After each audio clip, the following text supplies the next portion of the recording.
नमस्कार दोस्तों, स्वागत है आपका पोस्ट ऑफिस कोचिंग में। और आज हमारी पहली क्लास है डेफिनेशन वॉल्यूम 5 की प्रैक्टिस की। ठीक है, हम प्रैक्टिस बैच में पढ़ रहे हैं जिसमें जो आपको वीडियोस हैं वो तो चाहे आप यूट्यूब के माध्यम से देख लें चाहे आप ऐप के माध्यम से देख लें, वो आपको फ्री मिलेगी। ठीक है, और अगर आप इसमें आपको सभी प्रैक्टिस करवाई जाएगी, जैसे पीओ गाइड पार्ट 1 डेफिनेशन, ये सभी चीज़ों की प्रैक्टिस एमटीएस और पोस्टमैन के लिए थ्रू आउट प्रैक्टिस बैच है ये। अगर आप फुल बैच आपने नहीं लिया है और सिर्फ प्रैक्टिस करना चाहते हैं तो इसमें कर सकते हैं, लेकिन पर्सनल सजेशन है मेरा, अगर शुरू से प्रिपरेशन करनी है तो फुल बैच आपको लेना ही चाहिए। अगर शुरू से कंप्लीट करनी है तो लेना ही चाहिए। ठीक है, चलिए अभी हम डेफिनेशन को शुरू करते हैं। आप पहली डेफिनेशन आपके स्क्रीन पर देख सकते हैं कि ऐसा पोस्ट ऑफिस, इसमें पूछा गया है कि ऐसा पोस्ट ऑफिस जो लाइन ऑफ कम्युनिकेशन के ऊपर सिचुएटेड है, जो बैग्स को रिसीव करता है, बैग्स को सॉर्ट करता है और आगे उनको भेज देता है, उसको क्या बोलते हैं। ठीक है, तो इसमें क्या होता है कि बहुत से बैग एक ऑफिस में आते हैं, वो ऑफिस पोस्ट ऑफिस होता है और वो पोस्ट ऑफिस आगे बैग अलग अलग ऑफिसर्स को भेज देता है। ठीक है, ऐसे पोस्ट ऑफिस को हम बोलते हैं ट्रांजिट ऑफिस। ऐसे पोस्ट ऑफिस को हम क्या बोलते हैं? ट्रांजिट ऑफिस या पारगमन कार्यालय। ठीक है, लेकिन अगर यही चीज जहां पर क्वेश्चन एग्जामिनर ने पोस्ट ऑफिस ना लिखकर, ठीक है, अगर लिखा हुआ होगा कि stationery office of RMS, stationery office of RMS, ठीक है, तो उसको बोलते हैं हम ट्रांजिट मेल ऑफिस। ठीक है, अगर पोस्ट ऑफिस लिखा होगा तो ट्रांजिट ऑफिस इसका आंसर होगा।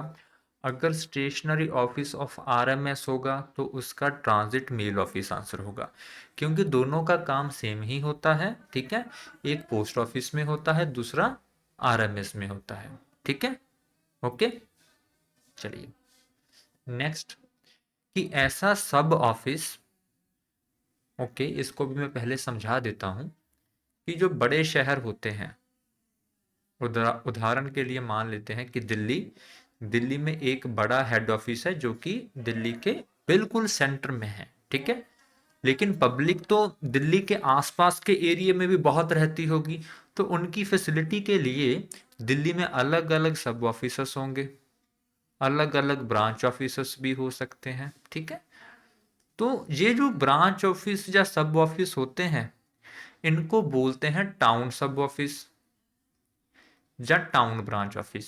ठीक है, क्योंकि ये टाउन में होते हैं, जिसके आसपास और सब ऑफिस एक ऐसा सब ऑफिस जो कि टाउन में है और वहां पर हेड ऑफिस भी है, तो उसको क्या बोलते हैं? उसको टाउन सब ऑफिस बोलते हैं। ठीक है, अगर जहां पर सब ऑफिस ना लिखकर ब्रांच ऑफिस लिख देते तो उसको क्या बोलेंगे? टाउन ब्रांच ऑफिस बोलेंगे, टाउन ब्रांच ऑफिस। ठीक है, सेम ही जहां पर है उसका नाम है नगर उप कार्यालय। ठीक है,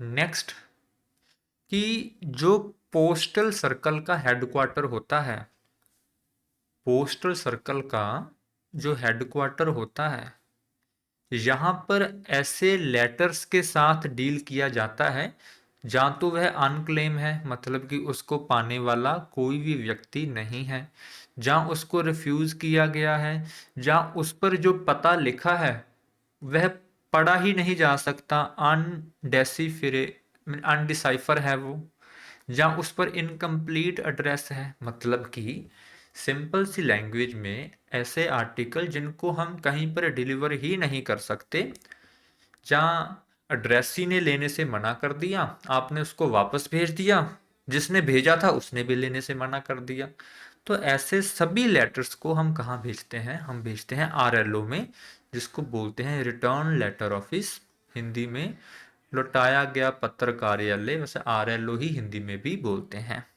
ठीक है। क्वेश्चन नंबर 4 कि कौन से बैग को ड्यू बैग हम बोलते हैं। ड्यू बैग का क्या मतलब होता है। ड्यू बैग को हिंदी में हम देय बैग भी बोलते हैं। ड्यू बैग का मतलब होता है कि चाहे उसमें कोई सामान डालने को हो, चाहे उसको खाली भेजना हो, लेकिन उसको बंद करना जरूरी होता है। ठीक है।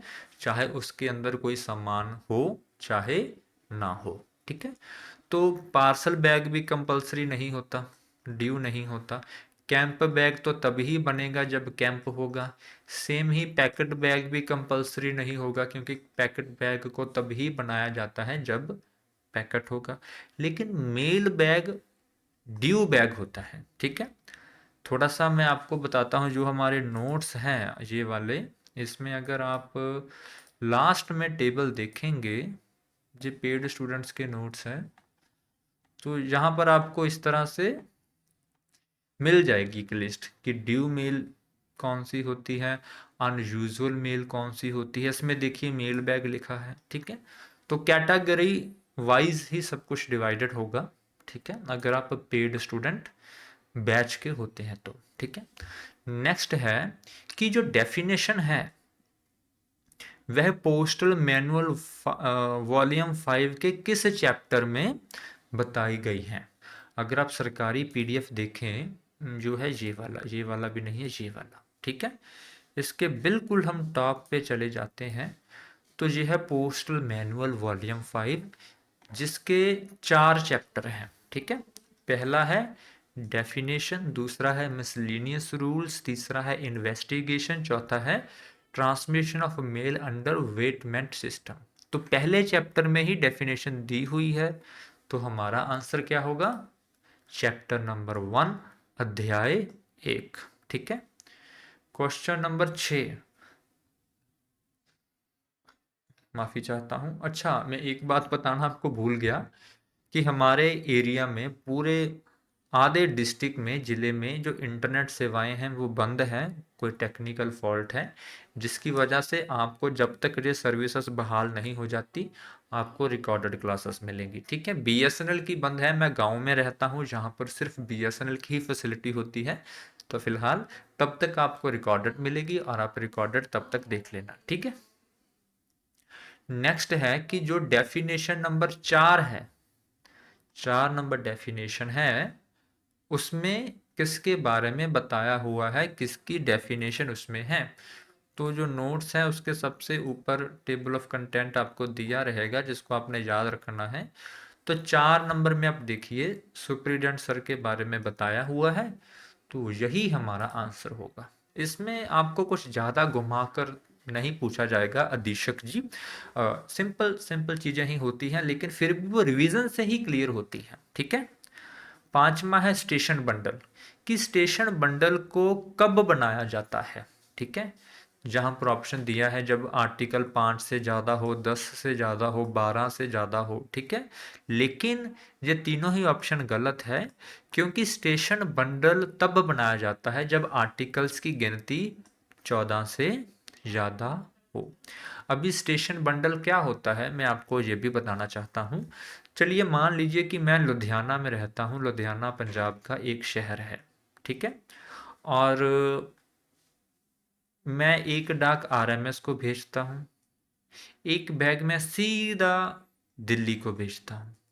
ठीक है। और दिल्ली में ही वो बैग जाकर खुलेगा और डिलीवर होगा। ठीक है।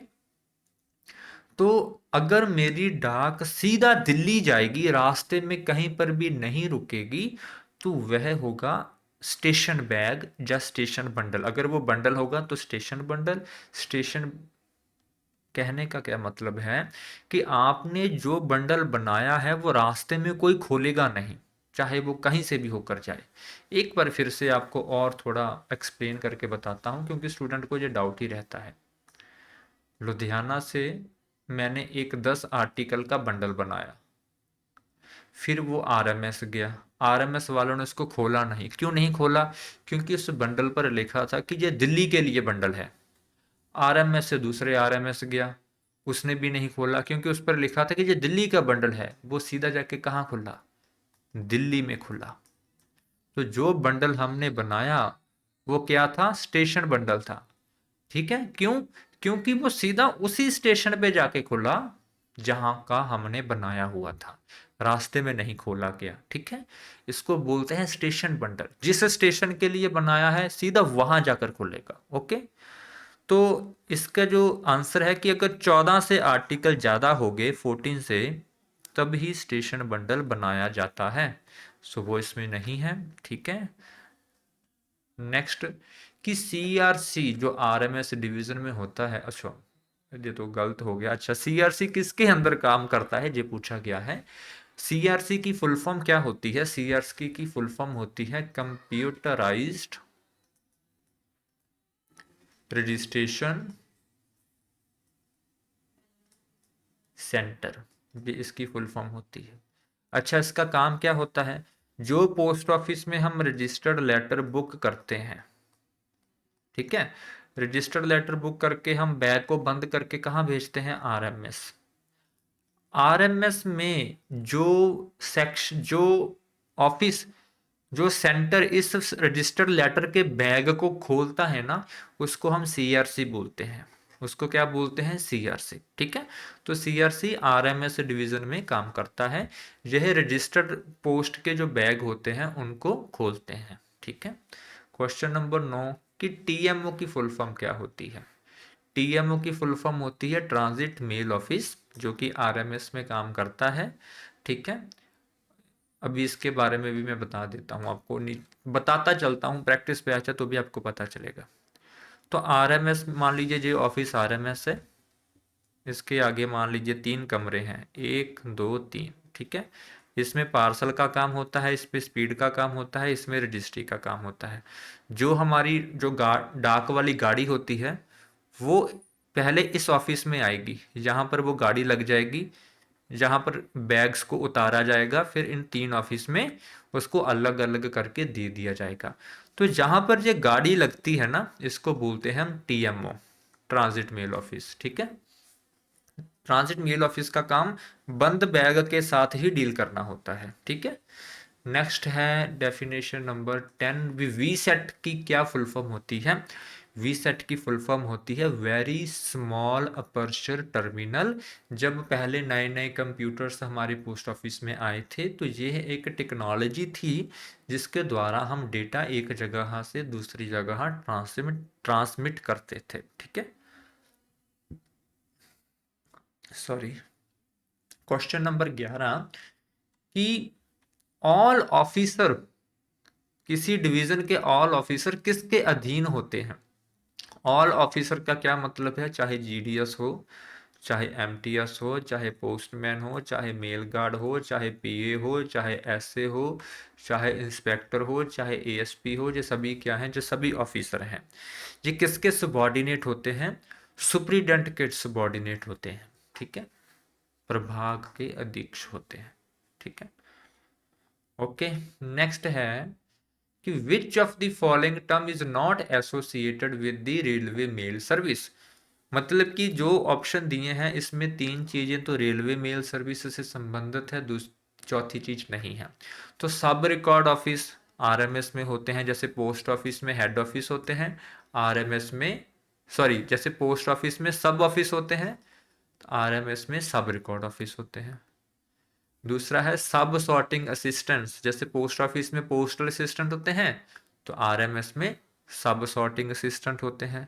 तीसरा है सेट ऑफ सेक्शन, जो गाड़ियां चलती है ना एक जगह से दूसरी जगह डाक लेकर जाने के लिए, उनके सेट को क्या बोलते हैं? Set of section. ठीक है, तो ये तीनों जो टर्म है ऊपर वाली, ये आरएमएस से संबंधित है। लेकिन नोडल पोस्ट ऑफिस होते हैं जो कि आरएमएस से संबंधित नहीं है। ठीक है, क्वेश्चन नंबर 13 कि कौन सी ऐसी सर्विस है जो कि रेल के द्वारा भी, सड़क के द्वारा भी, नदी के द्वारा भी, हवाई मार्ग के द्वारा भी डाक की ढुलाई का काम करती है, एक जगह से दूसरी जगह लेके जाने का काम करती है? तो वो होती है आरएमएस, रेलवे मेल सर्विस। ठीक है, पोस्ट ऑफिस का काम होता है बुकिंग करना, डिलीवरी करना। आरएमएस का काम होता है डाक को एक जगह से दूसरी जगह लेकर जाना। ठीक है। क्वेश्चन नंबर 14 कि कौन से ऐसे बैग हैं जिनको फॉरवर्ड किया जाता है बिना ओपन किए। ठीक है, बिना ओपन किए उनको हम फॉरवर्ड करेंगे तो उनको बोलते हैं फॉरवर्ड बैग। इसमें मैं आपको बता देता हूं उदाहरण के लिए। एक आपको टीबी का तो पता ही होगा, आपके ऑफिस में बनती होगी, सब ऑफिस में एक टीबी के अंदर बहुत बैग होते हैं। जब इस टीबी को खोल देते हैं जो बैग बाहर आ जाते हैं। ठीक है, मान लीजिए मैंने इस बैग को अभी और नहीं खोलना है, जैसे मैंने ऊपर एग्जांपल दी थी आपको टीएमओ की, कि जब टीएमओ टीबी को खोलता है तो उसमें से कुछ बैग रजिस्ट्री के निकलते हैं, कुछ स्पीड के, कुछ पार्सल के। तो वो बिना खोले बाकी जो रजिस्ट्री के बैग है रजिस्टर्ड सीआरसी को पकड़ा देते हैं, स्पीड वाले स्पीड पोस्ट वालों को पकड़ा देते हैं, पार्सल वाले पार्सल को पकड़ा देते हैं। ठीक है, तो जो बैग आगे भेजते हैं उनको हम क्या बोलते हैं, फॉरवर्ड बैग। ठीक है। और पांचवा कि मेल ऑफिस कितने तरह के होते हैं।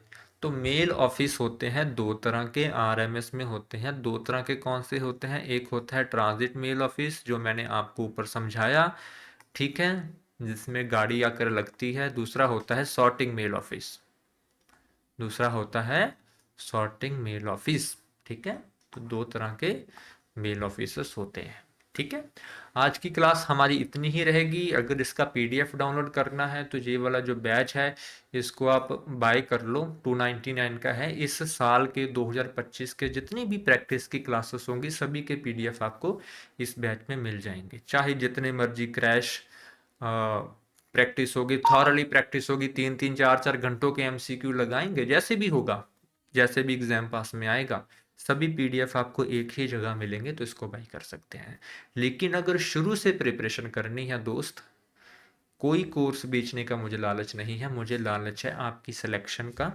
शुरू से प्रैक्टिस करनी है तो चाहे आप इसको मत लेना, लेकिन इसको ज़रूर लेना, एमटीएस के लिए इसको और पोस्टमैन के लिए इसको। आपको वो हर चीज़ मिलेगी जो आपको चाहिए, कहीं बाहर जाने की ज़रूरत नहीं पड़ेगी, पूरी सपोर्ट मिलेगी। मतलब कि आप लेकर देखना, आपको रिग्रेट नहीं होगा कभी भी, जो मैं आपसे वादा करता हूँ। आज की क्लास को हम यहाँ पर ही रखते हैं। अभी के लिए जय हिंद, जय भारत, जय जवान, जय किसान।